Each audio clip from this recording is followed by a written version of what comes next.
시청자 여러분 안녕하십니까. 굿모닝 포엑스 경제연풍 시작합니다. 중국이 전국 인민대표대회를 통해 올해 경제성장률 목표치를 5%, 물가상승률은 2% 목표를 각각 제시했습니다.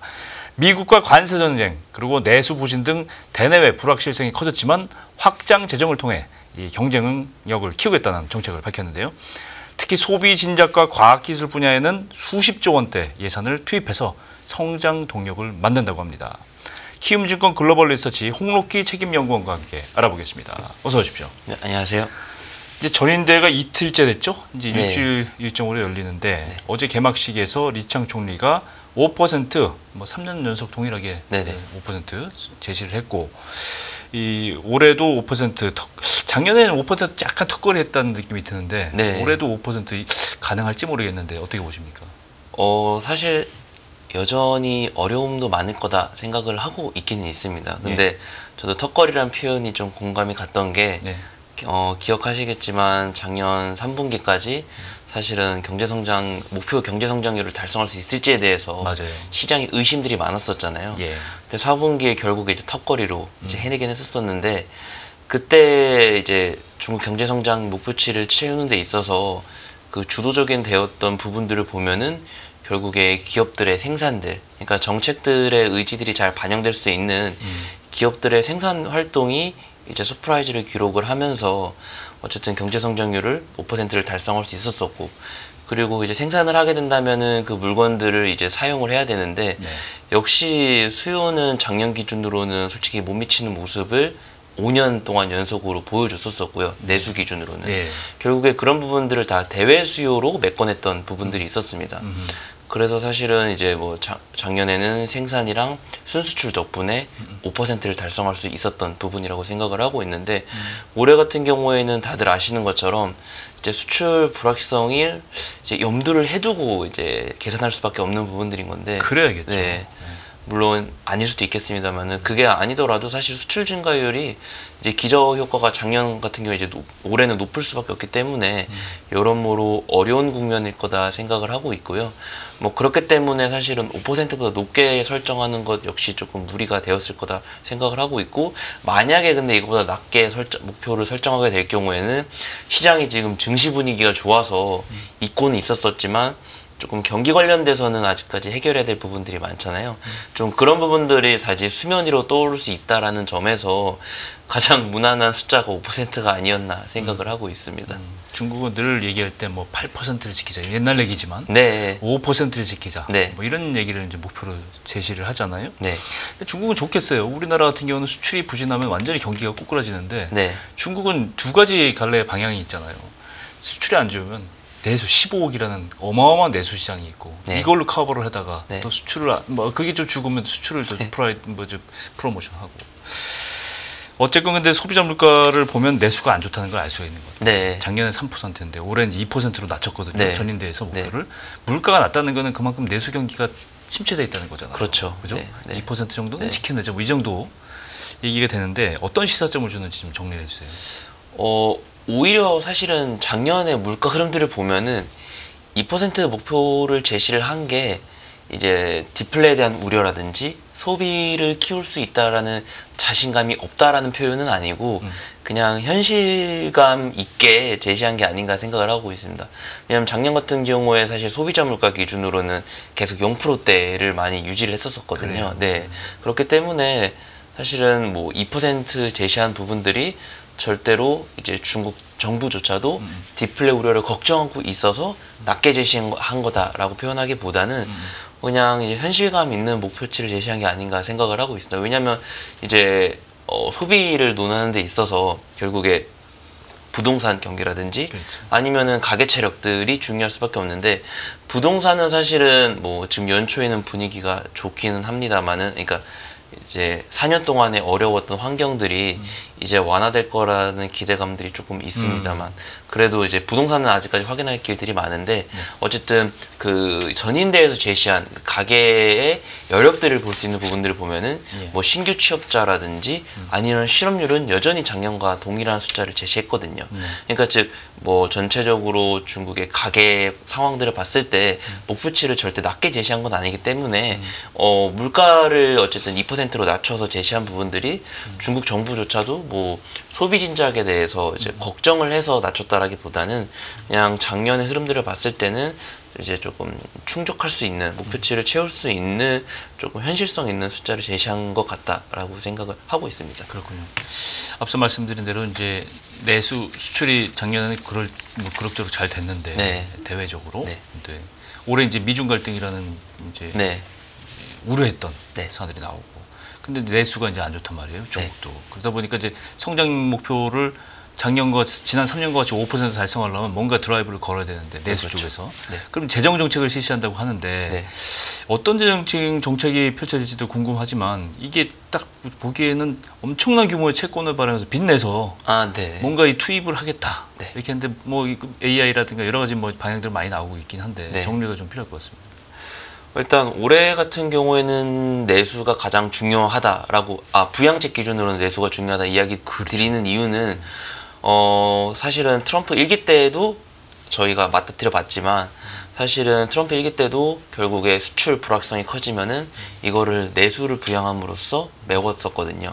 근데 사실은 중국 같은 경우는 이제 2018년도 이전에 2016년도부터는 그 시진핑 1기 지도부 때부터 해왔던 공급 개혁 정책들이 이제 소기의 성과를 거두면서 기업들 이익들 그리고 내수 체력들 그리고 이런 부분들이 증시에까지 반영이 되면서 전반적으로 이 펀더멘탈이 좋았던 시기였었고 이제 그런 상황에서 이제 수출 불확성이 커질 때 내수를 키우겠다라는 정책이 사실 효과를 거두기 쉬웠었는데 지금은 이제 다들 알고 계시겠지만 팬데믹 3년 동안 내내 실망스러웠고 리오프닝도 2년 차까지 보더라도 사실 실망스러웠잖아요. 그래서 그런 부분들을 메우기 위해서라도 조금 내수 부양책을 강하게 가져갈 필요가 있었다라고 생각을 하고 있습니다. 근데 사실은 그 재정 적자가 결국에 4%로 제시를 했었는데 사실 불문율처럼 3%대 항상 이제 목표치를 제시해 왔었는데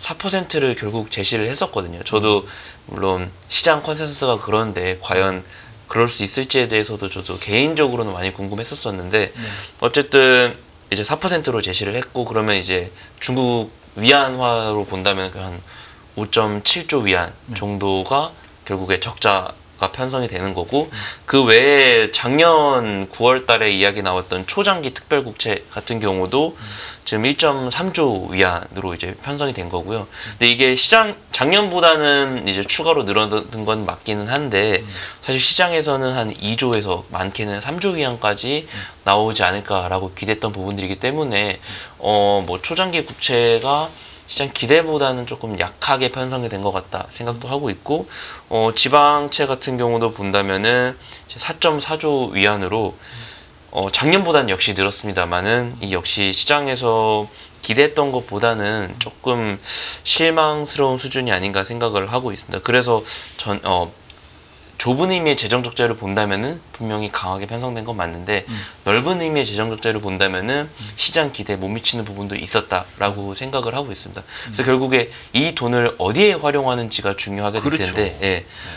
사실은 이고환신 정책에도 상당히 많은 금액을 투입할 걸로 알려지고 있습니다. 그래서 그런 것들을 본다면은 내수에 대한 부양 역시 강하게 가져갈 거다 생각을 하고 있는데 다만 사실은 2, 3년 동안은 계속 확인해야 됐던 부분들이 었었지만 내수 부양책은 계속 강하게 가져가고 있었거든요. 근데 그게 실제로 효과를 거두는 부분들은 조금 다른 문제였었는데 그나마 다행스럽게도 작년부터는 이제 뭐 이구환신이라든지 소비 부양책들의 수혜가 예상되는 품목들은 실제로 숫자가 올라가는 모습들을 보여줬었거든요. 그런 부분들이 뭐 가계 체력들이라든지 그런 부분들이 재작년보다는 작년에 솔직히 좀 좋아졌기 때문에 정책들이 이제서야 제대로 돌아가고 있다라는 느낌을 받고 있습니다. 그래서 그런 부분들이 올해도 이제 4월 달에 뭐 1분기 지표라든지 뭐 5월 달까지 보면은 이제 정책 모멘텀이 좀 소강 국면에 접어들게 될 텐데 그러면 결국에 중국 경기 펀더멘털에 대한 관심이 높아질 거다 생각을 하고 있다. 그래서 실제로 내수 부양책들이 지금 뭐 4월에 정치국 회의에서 세부 정책들은 조금 어떻게 가져가게 될 건지 그리고 그 한 2, 3개월 동안 매크로 데이터들이 실제로 잘 반응할 수 있을지를 조금 확인을 하면은 실제로 중국의 내수 부양책에 대한 조금 실체를 알 수 있게 되지 않을까 생각하고 있습니다. 방금 말씀하신 대로 연구원님 리포트에 그 내용이 잘 나와 있더라고요. 아, 제가 예습을 네. 좀 해봤습니다. 근데 이제 내수 부양책의 이제 타겟, 이제 디테일이 중요한 거잖아요. 네. 뭐 어떤 부분을 이 저 재정 적자를까지 활용을 해서 국채를 퍼부어서 이제 부양할 것인가. 네. 이게 뭐가 나오냐면 이제 처음으로 전인대에서 나왔던 얘기인데 단어들이 휴머노이드 로봇, 네, 네. 6세대 이동 통신 네. 이런 첨단 기술에 대해서 네. 집중적으로 투입하기 이렇게 의지를 밝힌 거잖아요. 네. 그죠? 방향이 서 있었어요. 이게 이제 말하자면 이제 중국의 첨단 기술 굴기 그렇죠. 이렇게 네. 돼 버리는 거죠. 네, 맞습니다. 네. 중국 정부나 현지에서 이걸 좀 기대하고 있는지 아니면 좀 약간 뭐 좀 뭐하자 이렇게 생각하는지 궁금해요, 좀. 그게. 그 개인적으로 그 정부 업무 보고의 순위를 보면은 네. 아까도 이야기 드렸던 것처럼 1순위는 분명히 내수였거든요. 네. 그다음에 2위, 3순위를까지 살펴보면은 뭐 제조업 현대화, 아까 이야기 드렸던 뭐 과학기술 혁신 이런 것들이 많이 나왔었어요. 근데 저도 느끼는 건데 사실은 현재 단기 기준으로 본다면은 그러니까 상반기까지 본다면 내수 부양에 집중이 많이 되었어야 될 것 같은데 오히려 좀 첨단 산업 쪽에 집중이 되어 있는 것 같다라는 모습이 사실 저도 들었거든요. 그러니까 중국 정부도 사실은 새로운 단어들을 많이 제시한 게 이런 부분들을 조금 의지를 내비친 게 아닌가라는 생각도 하고 있고 실제로 시장 반응들도 본다면은 오히려 물론 내수 경기 소비재들도 분명히 증시는 좋은 모습을 보여주긴 했었지만 역시 제일 좋은 모습들을 보여줬던 거는 뭐 AI 등등 기대감들, 그러니까 그렇죠. 테크 주도의 랠리가 결국에 어제도 똑같이 재현이 되었었던 거거든요. 그래서 그런 것들을 본다면은 뭐 시장도 그렇고 중국 정부도 조금 2, 3순위 있는 첨단 산업에 조금 더 관심이 집중이 되어 있는 것 같다라는 생각은 하고 있는데 뭐 그래서 사실은 지금 한 2달 가까이, 그러니까 1월 하반월부터 지금까지 조금 테크가 상대적으로 퍼포먼스가 좋고, 그렇죠. 뭐 논테크 업종들도 나쁘지 않습니다. 계속 올라가고는 있는데 상대적으로 상승 탄력이 이제 못 미치는 모습들을 보여주고 있었었는데, 재정 정책 규모나 이런 것들을 봤을 때 대체로 시장 컨센서스에 부합하긴 했었지만 아무래도 여전히 논테크보다는 테크 쪽에 집중된 모습이 증시 기준으로는 계속되지 않을까. 그런 부분들이 어제 뭐 정부의 의지라든지 시장들의 반응을 보면은 이 기세는 계속될 것 같다. 당분간 조금 이렇게 생각을 하고 있습니다. 증시에서 중국 증시 종목 움직이는 걸 보면 알 수가 있어요. 네. 이제 작년 말부터는 이제 우상향하고 있는데 네. 그렇게 보면 이제 이런 방금 말씀하신 종목들이 외국인들도 관심을 가지고 네, 있고, 맞습니다. 네. 힘을 받고 있단 말이죠. 이제 시장에 관심을 모은 건 분명합니다. 거기다가 이제 중국이 이제 딥시크 열풍, 네. 이걸 이제 모멘텀을 잡았단 말이에요. 네네네. 그러면서 이제 이 드라이브를 AI 쪽으로 확 걸고 있는 건데 여기다 이제 연구 개발 예산도 투입한답니다. 아, 네, 맞습니다. 네. 그죠? 네. 우리 돈으로 80조 원, 전년 대비 10% 증액을 해서 이제 여기다 네. 확 국가적으로 지원을 하고, 리짱 총리가 직접 얘기했어요. AI 플러스 행동을 지속적으로 추진한다. 네. 이게 이름까지 쫙 붙이고, 네. 스마트 커넥티드와 뭐 신에너지차, 네. 그거, 또 AI 휴대전화, 컴퓨터, 지능형 로봇, 차세대 스마트 단말기와 제조 설비를 크게 발전시킬 것이다. 아주 못을 박아버렸습니다. 네, 네. 완전 얼마 어떻게 보면 좀 부럽기도 하고 화끈하기도 하고, 이 중국이 딱 방향을 딱 잡으면 네. 뭔가 좀 약간 보여준 그런 측면도 있잖아요, 사실. 그 AI 플러스라는 단어 같은 경우는 사실은 꾸준히 계속 강조되고 있었었거든요. 네. 근데 이런 부분들이 아까 뭐 이제 과학기술 연구 개발 예산도 그렇고 네. 뭐 신형 인프라 투자들도 전부 다 사실 이런 부분들이 많이 투자가 되었었던 부분들이었기 때문에 정책 주도로 투자하는 흐름들은 계속 강해지고 있었었는데 이런 부분들이 이제 딥시크가 성과를 거두면서 시장에서 더 주목을 하고 있는 것 같다 생각을 하고 있어요. 뿐만이 아니라 뭐 금융시장을 통해서도 뭐 최근에 로컬 하드웨어 기업들이 많이 이제 포진되어 있는 뭐 과창판이라든지 아니면 똑같이 로컬 하드웨어 기업인데 비상장 기업들을 모아놓는 북경 거래소들도 보면은 지금 최근에 가장 분위기가 좋은 지수들 중에 하나였었거든요.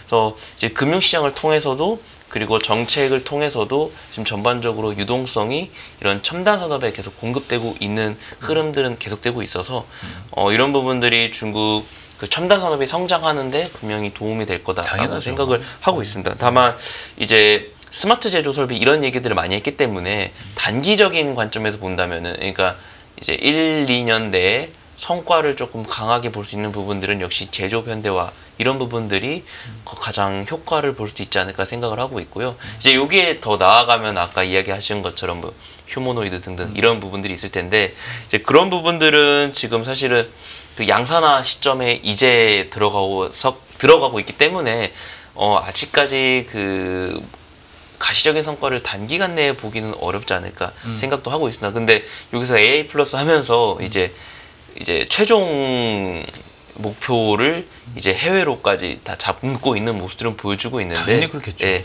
근데 다만 최근에 뭐 딥시크 모델도 그랬었었고 사실은 해외 쪽으로 진출은 여전히 어렵지 않을까 생각은 하고 있고 여전히 중국의 AI 시장 규모를 전망하는 데 있어서 최종 단계는 일단 내재화를 100%까지 올리는데 일단 가시적인 목표를 두고 저희 같은 이제 시장 참가자들도 보는 게 맞지 않나 생각을 하고 있고 해외로 진출 가능성은 물론 열어는 두되 이런 부분들은 여전히 어려움이 많이 남아 있다라는 부분들도 조금 염두에 두시면 좋을 것 같습니다. 네. 저는 거기서 말씀하신 중에 두 가지가 생각이 납니다. 이 내수를 통해서 이것을 발현시킬 수 있다. 굉장히 부러운 얘기예요. 예. 그죠? 네. 우리는 해외에 의존할 수밖에 없잖아요. 네? 해외 진출을. 네. 근데 두 번째 제가 주목하는 거는 중국이 늘 그래왔던 것 같습니다. 내수를 일단 테스트베드를 한번 해보고 네. 시행착오를 겪어본 다음에 언젠가는 올라옵니다. 또. 그렇죠. 그죠? 네. 세컨더리에서 이제 퍼스트 티어를 올라옵니다. 올라오는 게 정말 이제까지 몇몇 케이스를 통해서 봤는데 시간이 짧아지지 않을까 저는 그런 생각도 하는데 네. 너무 중국 편을 드는 게 아니라 불어서 그렇습니다. 중국은 지금 집중적으로 안 그래도 재정을 많이 투입하고 있는데 과학기술 연구개발 R&D 쪽에다가 네네. 10% 증액했는데 우리는 어떻습니까? 거꾸로 가고 있어요. 이게 어떻게 된 일입니까? 참 답답한 얘기인데 얘기가 딴 데로 흘러서 죄송한데요. 어쨌건 이런 중국 AI 기술이 네. 지금 스페인에서 바르셀로나에서 월드 모바일 콩그레스 MWC 열리고 있잖아요. 네네네. 여기서도 중국이 굉장히 기업들이 전년 대비 56개 업체가 더 늘어났어요. 네, 맞습니다. 344개 업체가 참여를 해서 각가지 첨단 기술을 보여주고 있다. 이런 뉴스가 나오던데 뭐 이름만 들어도 단 화웨이, 샤오미, 차이나 모바일 네네. 대거 참석했어요. 네네. 어떤 기술들이 나오는지 좀 알 수 있을까요? 실제로 지금 이번 같은 경우에도 AI 관련된 내용들이 가장 많이 나왔었고요. 특히 뭐 샤오미랑 아노, 구포 이런 기업들 같은 경우도 전부 다 이제 중국의 이제 중저가형들의 지금 스마트폰들이 많이 포진되어 있는 기업들인데 역시 그 구글의 AI 모델들이었던 이제 제미나이랑 협업을 해가지고 AI 스마트폰 기능을 계속 강화했다라는 부분들을 이번 이제 모바일 월드 콩그레스에서도 다시 한번 조금 AI 스마트폰, 네. 이게 온 디바이스를 네, 맞습니다. 네.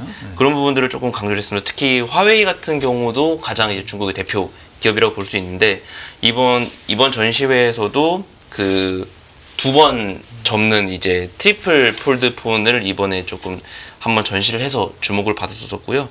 그리고 아노 같은 경우에는 이제 AI 기반으로 이제 딥페이크 감지 기술을 이제 선보여가지고 좀 관람객들의 주목들을 많이 받았습니다.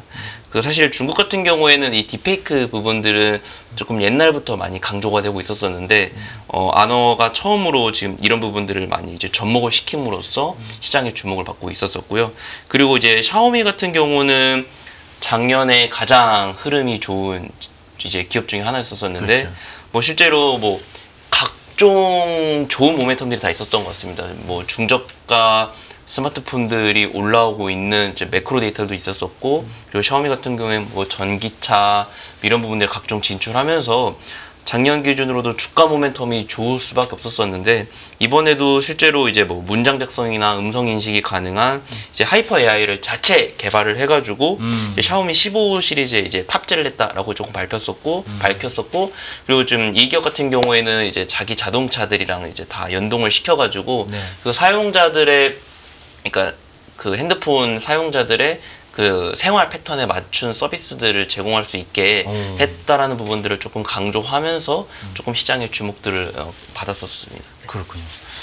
중국 기업들이 정말 IT 전 분야에 걸쳐서 좀 약진을 하고 있다, 뭐 이런 생각을 하고 있는데, 약진의 중심에 있는 게 요즘 보면 딥시크를 발현한 저장성 항저우시로 네. 집중되고 있어요. 이게 뭐 AI 육룡 이름도 이렇게 딱 6개 이 차세대 네. 딥시크의 뒤를 이을 업체들이 종류도 다양하더라고요. 바이오 약간 AI 바이오 네. 부터 시작해서 뭐 로봇 기업, 게임 기업까지도 AI로 활용한 저변을 둔 기업들이 이제 후보로 올라오는데, 중국은 이제 후보군들이 많아요. 이제 네, 맞습니다. 굉장히 많은데 중국 기술주에 대한 기대감이 그래서 커질 수밖에 없는 겁니다. 네.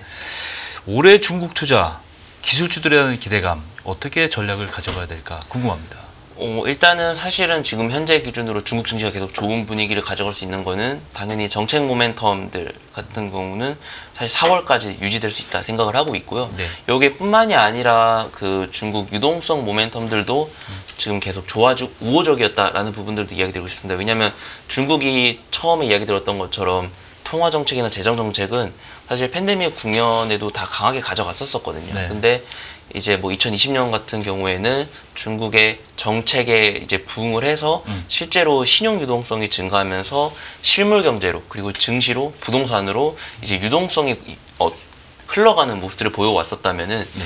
이제 2022년도, 2023년도에도 이런 통화 정책이나 재정 정책을 강하게 가져갔음에도 불구하고, 그래서 이제 뭐 M1, M2 통화 증가율은 올라갔었었는데 이때가 중국에 대한 경기 전망이 가장 안 좋을 때였었잖아요. 이때는 중국 민간들도, 여기서 이제 민간 기업들이나 가게들도 뭐 이자 내려가고 정부가 돈을 풀어도 그러면 이제 그냥 부채를 갚아버리거나 아니면 더 싼 이제 이자로 갈아타는 이런 흐름들이 많으면서 이제 중국 증시가 유동성들이 이제 마르기 시작했던 부분들인데, 그렇죠. 그런 부분들이 사실은 작년 11월부터 이제 계속 올라가는 모습들을 보여주고 있습니다. 뭐 가계대출 증가율이라든지 기업대출 증가율, 아니면 전체 시용 증가율 다 올라가는 부분들을 보여주고 있어서 이런 유동성 모멘텀이 계속된다라고 본다면은 사실은 올해 중국 증시 분위기는 계속 좋을 확률이 높다라고 생각을 하고 있는데, 그 주도주는 지금 AI 모멘텀을 걸칠 수 있는 테크 쪽들이 계속 좋고 있는데, 만약에 이제 4월달 정치국회에서 내수 부양책들이 더 잘 나오고